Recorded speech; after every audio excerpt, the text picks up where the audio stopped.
let's do some Q&A. Do you guys have any questions or comments that you want to field before we finally go home and fall on our backs and take a nap? Although you're all pretty young, so maybe you don't do late activities, but most of us do. Questions, comments, raise your hand. Anyone? Just a question. So, the idea of giving yourself and then the other person giving themselves makes sense to me. But when it comes to something that needs decision, okay, you want something that's the color pink and I want something that's the color blue. Like Tennessee, Wyoming. I understand that. And so exactly, that's the thing. So where does that deciding factor come from? Just maybe a little bit of background that might help. We're getting married next month. We're not quite married yet. So that's we're learning these. We're early in this, obviously, but learning that. But that's one thing where I think both of us is how do we make those deciding factors, deciding decisions when you're giving yourself. Flip a coin. Rock, paper, scissors, cut. Being Wyoming or moving Tennessee.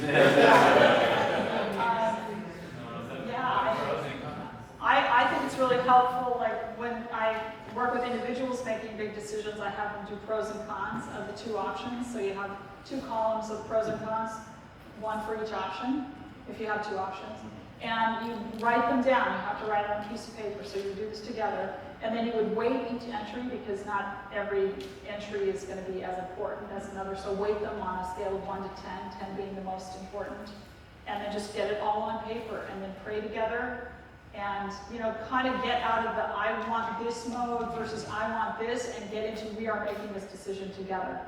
We are working on making a decision together that will make as many people happy as possible, which is more than just you. So if you go through that process together, it will sort of instill a sense of we're working on this. It's a workroom for the 2 of us. And that'll help you get into that headspace and out of the power struggle that's often bound up in making decisions like that. And then you get it on paper, and it's amazing. Like I tell people all the time, let's do pros and cons. And they say, well, I do pros and cons all the time in my mind. And I say, no, we're going to do it on paper. Let's do it on, let's write this down. And then they write it down. And things come out when you write it down that are, more comes out when you write it down. So I would try that. And then if that doesn't work, then you do rock, paper, scissors, cut. 2 out of 3. No, 3 out of 5. 4 out of 7. Wyoming. Oh, I want to be there for that. Well, what's so funny about it is that Violet, we've moved a lot in our marriage, and we have always had. I think we talked about this today, like unanimity. Yeah, we've always said, yeah, we're definitely going there. I mean, we moved to Australia. We moved our family to Australia. Who does that? And in my mind's eye, I just thought the boys were. We never had this conversation. I guess we thought Jesus would come before our boys would go to college. And we're like, yeah, it's fine, it'll be great, And I just thought, oh, they're raised now, and now we're going to live our lives, right? Hey, but she wants to follow them. So this is new to me. I'm just learning. Like, oh, I guess we're going to go to Tennessee. So, yeah, we need to do the pros and cons. We need to do that. What's that, baby? Here's a win. You do have a way of winning. And I won't point out that you work for a company that happens to reside in Tennessee. Friend and co-author lives on the same coast, just about 8 hours south. So, whatever. Any other questions or comments?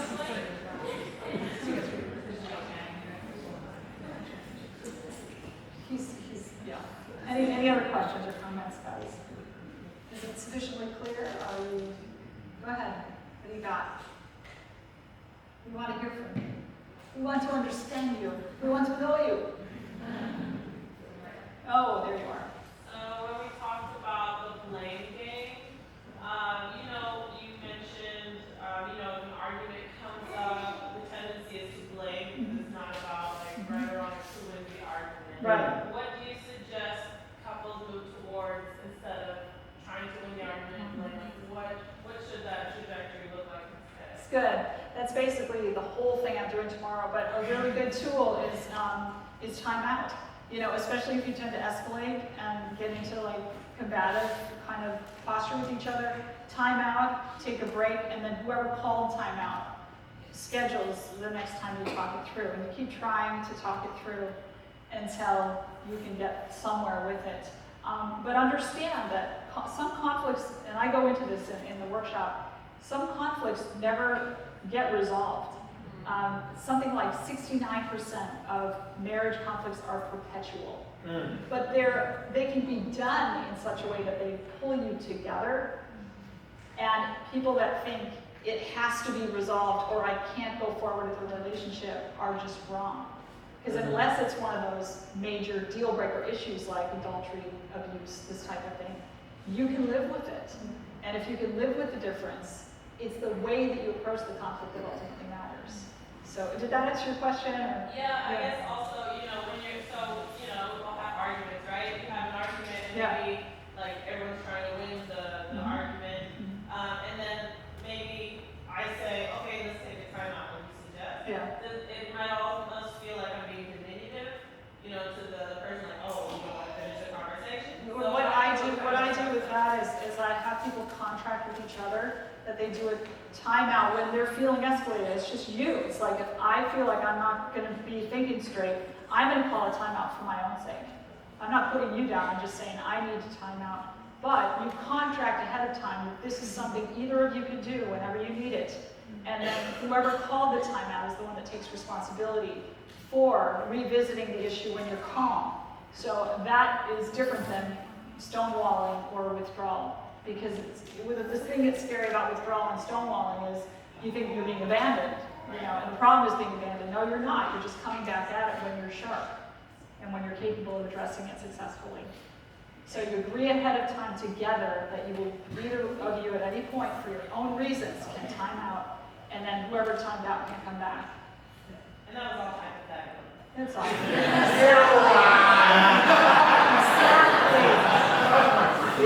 Pastors never have problems. So I actually wanted to add to the timeout thing. I'm curious what you think about this. In relationships, I always recommend people to set a check-in point, actually, after the timeout. Let's say you call it timeout. You'll say, but I'm going to check back in with you, like tomorrow before 5 p.m. or something like that. That's and I do also agree with what you said about, I think it's the person's responsibility who needed to step away to come back and say, hey, I wasn't ready to talk about it then. I'm ready to talk about it now.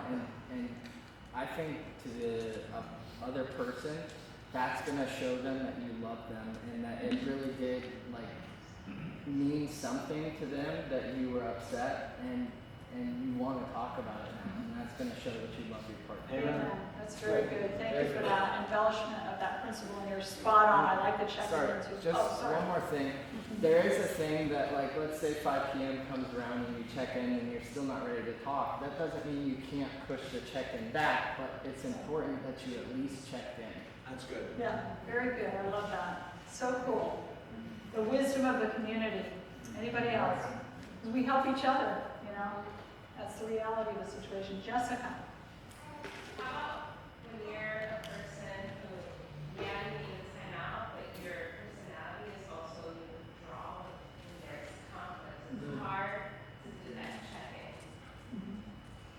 Well, that's a big wound in a marriage when one person withdraws like that. So it's something you'd have to work on and overcome. I would suggest if it's just really hard for you to just approach the person face to face, write them a note.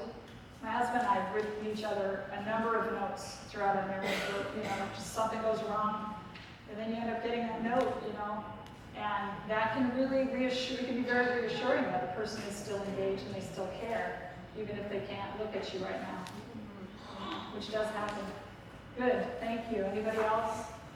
Jenna, I really like the idea that not all, you don't have to have resolution on every conflict in a marriage. That's really empowering to know that you don't have to agree about everything all the time.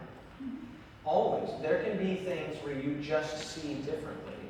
Well, we were driving the other day, with you and Violet in the car, and you were discussing Wyoming and Tennessee, if you recall. And We're back there again? I ran in to get the booklets into Staples or what, Office Max or whatever it was. And I come out and they're hugging each other on the sidewalk. And I'm just We were not, we were making out. Tell it like it is. sorry.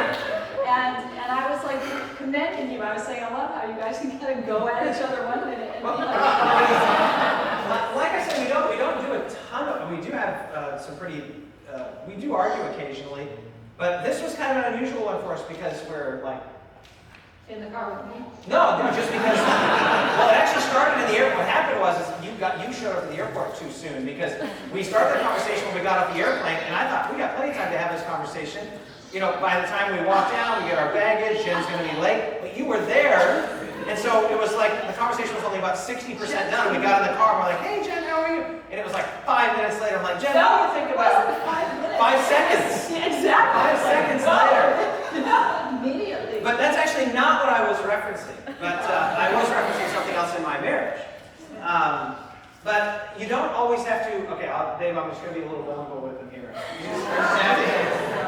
So, if you ever hear that David and Violet are arguing, and it's not one of these unusual circumstances where we're arguing about Tennessee or Wyoming, if you ask our sons, what do mom and dad argue about?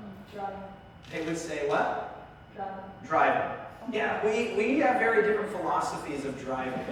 And some of the biggest arguments in our whole marriage Is that to say one of you has that perception and the other doesn't? is to say that one of us drives, one of us is related to Mario Andretti, and one of us, you know, is the John Denver, take me home to the place I belong. And so we have very different philosophies. Some of us are just happy to get there alive, others want to get there before everybody else. So we have had this conversation, and conversations I'm being very nice when I say that, many times in our marriage, and it's not always gone particularly well. And I think Babe, now we're at the place where we've just sort of, we just have to accept that she drives in a certain way, and I drive in a certain way, and occasionally I have to realize, don't say anything, don't say anything, don't say anything, don't say anything, don't say anything, don't say anything, don't say anything. And she hates the way that I drive. Really? Yes. Yes. I mean, she does, you do what, 90% of the driving in our family? At least 90%? Like, I don't drive, because she can't handle the way I drive. And the way that I handle the way she drives is I just read a book. So, in this area, it is a little contractual. But that's just because we can't find a way. So if anybody has any breakthroughs on how it is that we've got through. But I use this as an illustration. What's that, baby? What did you say? I'm resigned to the fact that that is not going to be fixed. We're just different people. And as she now says, well, you're getting old, and now you want to drive even slower than you used to want to drive. So it actually looks like we're doing more of this. You know? Like we're not having a meeting of the minds. We're like this. So pray for us. This is a part of that 69%. You said, you know, that 69% of marriage is unresolved. But it's actually, my point is, it's really liberating to just have something in your marriage where you say, look, we just disagree about this. And it's the way that you approach it that really ultimately matters, and not that you fix it. So tell us about how you came together then. You out on the sidewalk. Oh! Oh, well, I mean, you can look at her. It's really hard to keep my hands off of her. Through an argument, how do you flip the switch? Well, we tend to have, okay, I will tell you this. In our marriage, and Jen's going to get into this more tomorrow in the workshop thing. One thing that has been extremely helpful for us is we established like policies.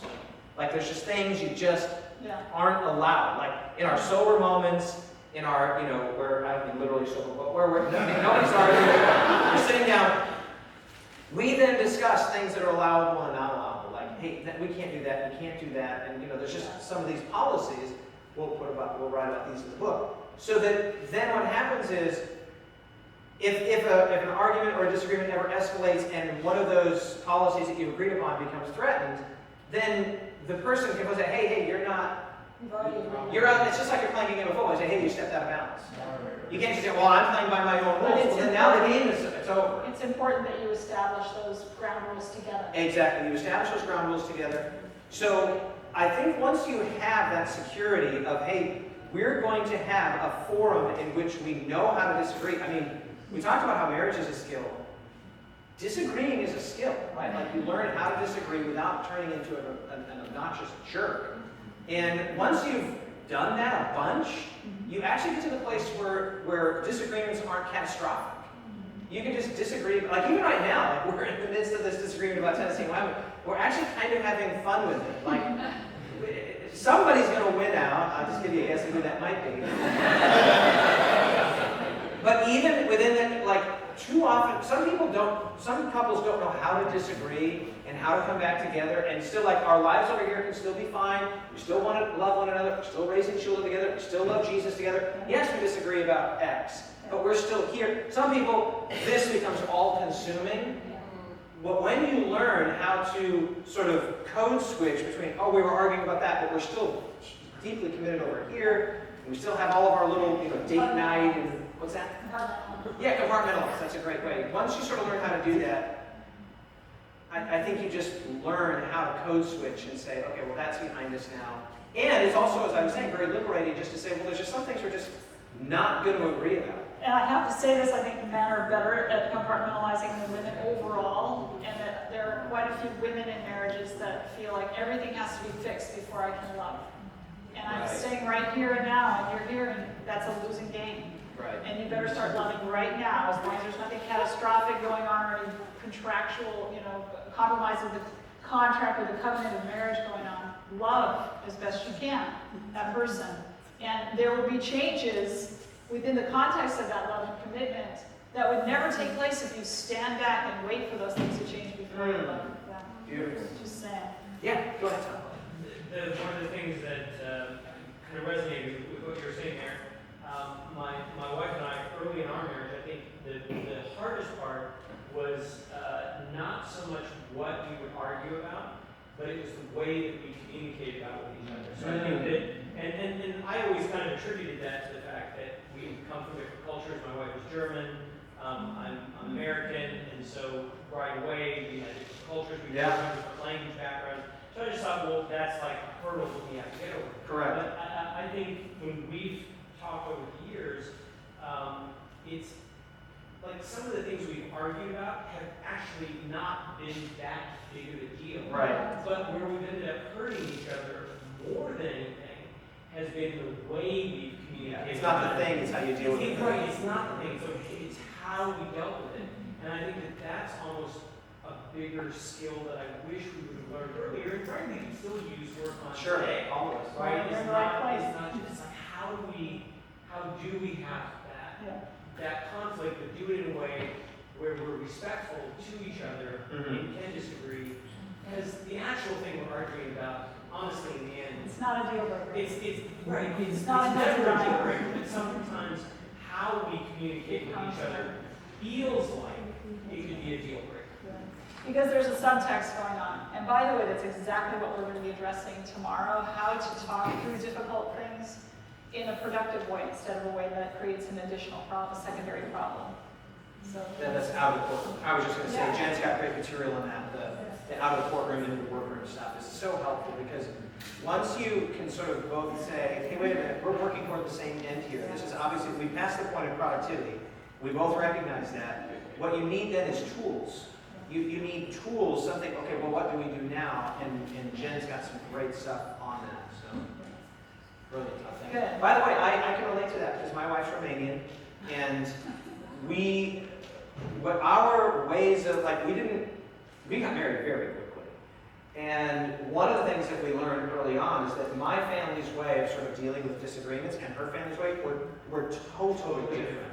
And it took us a long time to figure out our own way of addressing conflict. So I can understand how, like in her family, when there's a disagreement, everybody just shuts down, and you kind of do the silent treatment, and then you come back like 2 days later and everything's fine. That was my. I'm like, What? no, we have something to talk about. In my family, we're like up till late, we're arguing, we're talking, and then everything's fine. So it took us a little while, is that fair, babe? Is that fair to say? So it took us a little while to figure out what was our own Asheric way, because we had to sort of synthesize these two ways of doing it. So what is it?